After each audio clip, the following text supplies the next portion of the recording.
Good morning. I'm Hampden District Attorney Anthony Gulluni. I'm joined today by Springfield Police Superintendent Cheryl Clapprood, Springfield Police Department Captain Trent Duda, Assistant District Attorney Beth Dunphy-Ferris, other members of the Springfield Police Department and members of my office, and members of Shana Price's family to my right. We're here this morning to ask members of the media and the public at large for your help in identifying the perpetrator in the homicide of Ms. Shana Price. Shana was 17 years old at the time of her murder. As I've said before, as District Attorney, along with my team, we do not forget victims of homicide. Accordingly, it is our mission to seek justice for these victims of homicide and their families. For the prosecutors, victim advocates, investigators, and me, this duty is deeply solemn and significant for us all. Recently, my Unresolved Cases Unit identified Shana's case as one that could be advanced by applying modern DNA testing along with additional investigative work. On December 26, 1990, Ms. Shana Price's body was discovered in Blunt Park in Springfield. Shana's remains were discovered at around 7 a.m. on December 26, the day after Christmas, by a Springfield Parks and Recreation Department foreman who at the time was arriving for work. The Springfield Police Department arrived a short time later and commenced a homicide investigation as Shana appeared to have been beaten, strangled, and sexually assaulted. Her death would soon be ruled a homicide by the Office of the Chief Medical Examiner. Shana was specifically located just off the park's Roosevelt Avenue entrance near the park's field house. Police have learned after the fact that Shana was sighted in the Upper Hill and Bay Area neighborhoods of the city of Springfield in the evening hours of Christmas Day and the early morning hours of December 26, 1990, the morning on which she was found. Physical evidence recovered from the scene and Shana's body was sent to the Massachusetts State Police Crime Laboratory for testing and analysis. In fact, in July 2001, an unknown single-source male DNA profile was developed from the forensic evidence taken from Shana's body at autopsy. This DNA profile was uploaded and beginning in April 2003 was sent to state, local, and international DNA databases, including Interpol. Regrettably, to date, there has been no CODIS hit or comparative matches to the developed DNA profile.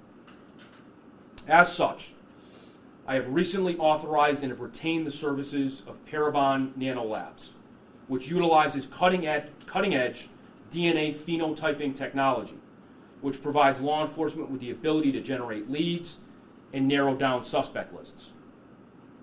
Phenotyping is a process of predicting physical appearance and ancestry from DNA evidence. Today, I am releasing composite sketches of Shana's suspected killer. The first sketch depicts the suspect at the age of 25 and a body mass index of 22. The second sketch depicts this same suspect at the age of 57 and a body mass index of 24. The distinguishable genetic characteristics identified by Parabon's genetic testing are a male, brown to light brown complexion, brown hazel eyes, black hair color, and 0 to few freckles. You can see the specifics on the screens.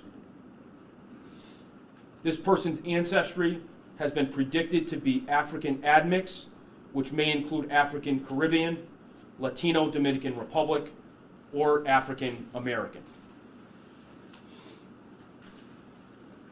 Our purpose in releasing these composite sketches is to bring Shana's case into the public's consciousness once again, and to ask that anyone who may have information relating to her murder or whereabouts around that time to please come forward and speak with investigators who are working Shana's case. Today, I am announcing that we have established a dedicated tip line for Shana's case. If you have any information on the murder of Shana Price, which occurred on December 26, 1990, I respectfully urge you to call the Hampden District Attorney's Office's tip line at 413-432-9881. Let me be clear. To the person responsible for Shana's murder, we have your DNA. We have your genetic characteristics. Justice is coming for you. Shana was a beloved mother, daughter, and sister. Her life was tragically cut short before she even reached the age of 18. Members of her family are here with us today. They have never forgotten her, and neither have we. To Shana's family and to other families who have lost a loved one to homicide, we do not forget. It is our mission to seek justice for you and your lost loved one. We stand with you in your grief. We share your loss, and we will be relentless in bringing those responsible to justice. Again, and in closing, if you have any information, any at all, on the murder of Shana Price, her whereabouts, or anything about her life leading to her death on December 26, 1990, please call the Hampden District Attorney's tip line at 413-432-9881. I thank you. Happy to take some questions. When did you start working on this case? How long has it been? In the last few months, we've identified it and began working on it. I know you've really picked up cold cases for the past 2 years. Obviously, you just announced you have a known task force unresolved cases, correct? So we've been working on a priority of my administration for 8 years now has been resolving unsolved cases. We've had success in our time doing this, and we're now more than ever committed to this work. We have reconfigured and reorganized our unresolved cases unit with the support of our law enforcement agencies and the Massachusetts State Police in particular, that created an unresolved cases unit in a few district attorneys' offices across the Commonwealth, mine being one. And we collaborate, of course, with the Springfield Police Department on unresolved Springfield homicides. But this work has been going on, and we're more dedicated and focused than ever. Have you been successful because of the new technology like the one you announced today with the face recognition? Forensic technology and its advancement has been a part of our success. I would frankly say that it's the focus and dedication of people around me, folks in this room, who really make it work and will ultimately be responsible for justice being brought for unresolved cases. DA, this is the same technology used in the Ziegler case. That's correct. How key do you think that sketch was in that case? I realize how it played out, yeah. But link it back to that sketch and tell me how helpful that was. Stephanie, as you well know, every case is very much unique. The Ziegler case was exposed to the public's attention for the entirety of the time prior to our solving it, prior to the release of the phenotyping sketches. So it helped us to call our list of suspects and persons of interest, and it also, I think, reignited some interest in the case. You know, this case is different in the sense that, sadly, Shana hasn't been in the public domain as much as Lisa was. So we're really hopeful here that the release of this information and the composite sketch will generate folks to come forward, generate information. Of those who knew something at the time and for whatever reason, maybe they were scared, maybe they were in bad places in their lives and didn't want to speak with police, that now, 30 years later or so, they will come forward.